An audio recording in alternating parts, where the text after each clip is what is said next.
breathing and exchange of gases और respiration एक physico-chemical process है आपके बॉडी का,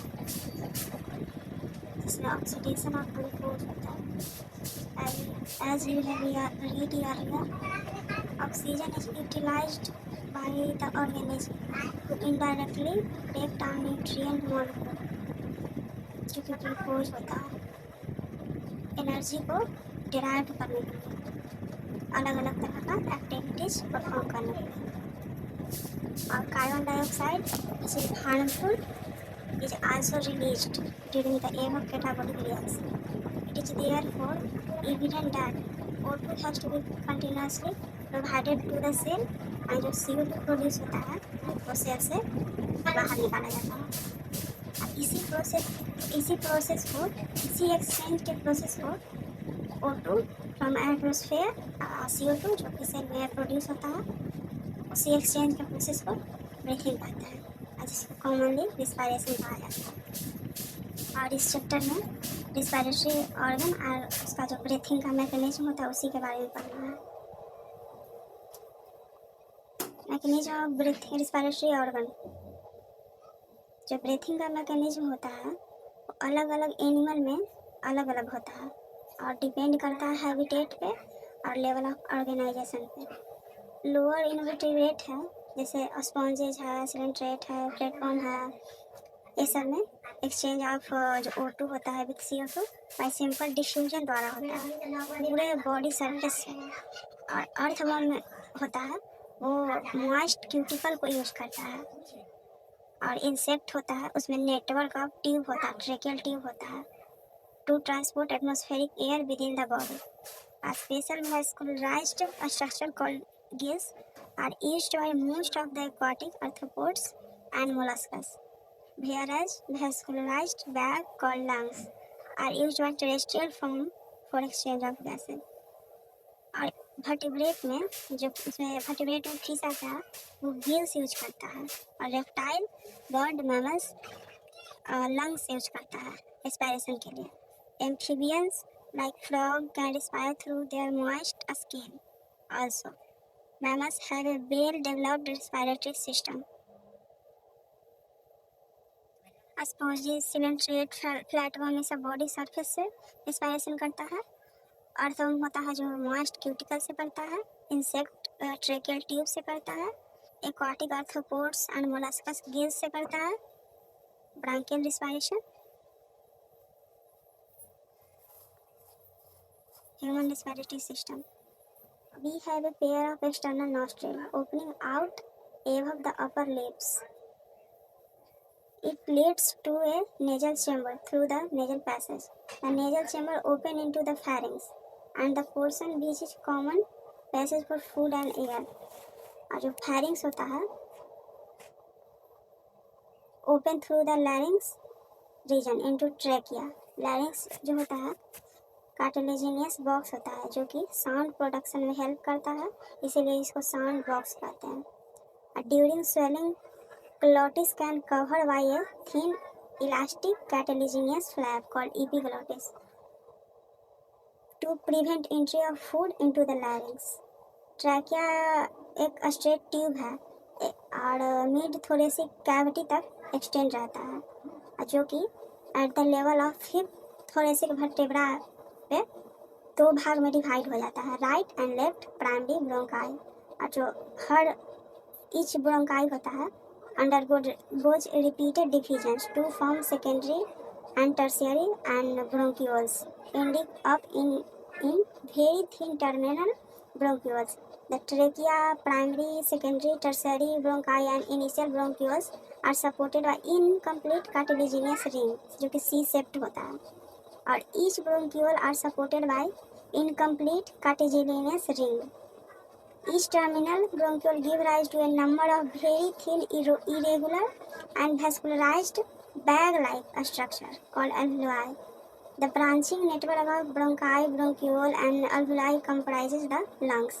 We have two lungs which are covered by a double layer pleura with pleural fluid between them.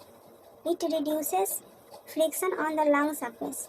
The outer pleural membrane is in close contact with the thoracic lining, मेरा जो inner pleural membrane होता है वो close contact में होता है lung surface में। The part starting with the external nostril to up to terminal bronchiole, पूरा को मिला के कंडक्टिंग पार्ट कहते हैं। और जो अल्वेओलाई होता है एंड उसका जो डक्ट होता है, इस सब को मिला के रिस्पायरेटरी पार्ट बनता है, यानी जिससे एक्सचेंज होता है वो पार्ट बनता है रेस्पिरेटरी सिस्टम का। अतः जो कंडक्टिंग पार्ट होता है ट्रांसपोर्ट करता है एटमॉस्फेरिक एयर को अल्वेओलाई में, और इसको क्लियर करता है, एटमॉस्फेरिक एयर होता है उसको क्लियर करता है जो बाहर का पार्टिकल, फॉरेन पार्टिकल होता है उससे, और ह्यूमिडिफाइज करता है and also bring the air to the body temperature. और जो एक्सचेंज पार्ट होता है वो साइट होता है एक्चुअल डिफ्यूजन का O2 and CO2 between blood and atmospheric air का। और लंग होता है वो are situated in the thoracic chamber which is anatomically a air tight chamber. The thoracic chamber is formed dorsally by the vertebral column and ventrally by the sternum and laterally by the ribs, and on lower side से dome से diaphragm होता है। The anatomical setup of the lung in thorax is such that, जो lungs का setup होता है anatomical thorax में ऐसा होता है कि thoracic वॉल्यूम अगर चेंज होगा तो लंग का वॉल्यूम भी चेंज होगा, क्योंकि हम लोग डायरेक्टली लंग के वॉल्यूम को चेंज नहीं कर सकते हैं। और रिस्पायरेशन में 5 स्टेप इन्वॉल्व होता है, जो पहला है ब्रीथिंग और पल्मोनरी वेंटिलेशन। इसमें होता है एटमॉस्फेरिक एयर जो अंदर लेते हैं और CO2 रिच एयर को बाहर करते हैं। और सेकेंड स्टेप होता है डिफ्यूजन ऑफ गैस जो O2 CO2 होता है, जो अल्वेओलाई का मेम्ब्रेन होता है उसी से डिफ्यूजन करते हैं सेकेंड स्टेप में। और थर्ड स्टेप में गैस का ट्रांसपोर्ट करते हैं ब्लड से। और फोर्थ स्टेप होता है diffusion of O2 and CO2 between blood and tissue. और 5 स्टेप होता है utilization of O2 by the cells for catabolic reaction, और जो रिजल्टेंट रिलीज ऑफ CO2 होता है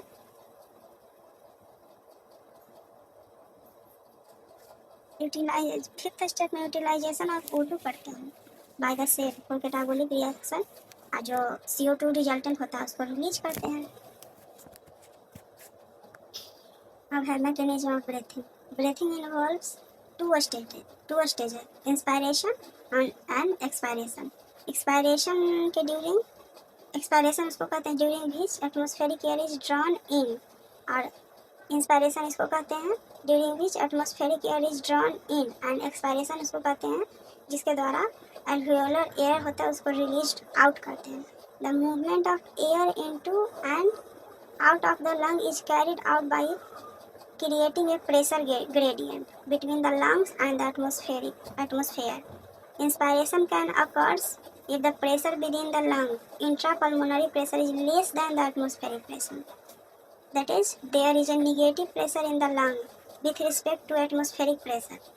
Similarly, expiration takes place when the intrapulmonary pressure is higher than the atmospheric pressure. The diaphragm and a specialized set of muscle, external and internal intercostal muscle between the ribs, help in generation of such gradient. And inspiration is initiated by the contraction of diaphragm, which increases the volume of thoracic chamber in the anterior-posterior axis. The contraction of external intercostal muscle lift up the ribs and the sternum, causing an increase in the volume of the thoracic chamber in the dorsoventral axis due to external intercostal muscle. The overall increase in the thoracic volume causes a similar increase in pulmonary volume. An increase in pulmonary volume decrease the intrapulmonary pressure to less than the atmospheric pressure, which forces the air from outside to move into the lungs. इसको inspiration कहते हैं। और फिर relaxation of diaphragm and the intercostal muscle return the diaphragm and sternum to their normal position and reduce the thoracic volume and thereby pulmonary volume. This leads to an increase in intrapulmonary pressure to slightly above the atmospheric pressure, causing the expulsion of air from the lungs, जिसको expiration कहते हैं. हमारे पास ability है inspiration और expiration के strength को increase करने का with the help of additional muscle in the abdomen. On an average a healthy human breathes 12 to 16 times per minute. The volume of air involved in breathing movement can be estimated by using a spirometer, which help in clinical assessment of pulmonary functions.